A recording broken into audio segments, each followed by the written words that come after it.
Hello प्यारे बच्चों, आज हम हिंदी वर्णमाला सीखेंगे। क से कबूतर, ख से खरगोश, ग से गमला, घ से घड़ी, अंग से अंग खाली, च से चम्मच, छ से छतरी, ज से जहाज, झ से झंडा, झ से झंडा, य खाली, ट से टमाटर, ठ से ठठेरा, ड से डमरू, ढ से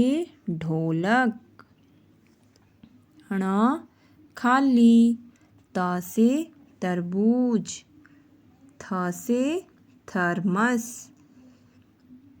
द से दवात, ध से धनुष, न से नल, प से पतंग, फ से फल, ब से बकरी, भ से भालू, म से मछली, य से यज्ञ, र से रथ, ल से लट्टू, व से वन, श से शलगम, श से षटकोण,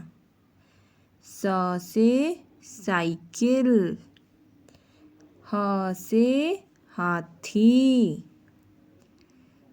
क्ष से क्षत्रिय, त्र से त्रिशूल, ज्ञ से ज्ञानी।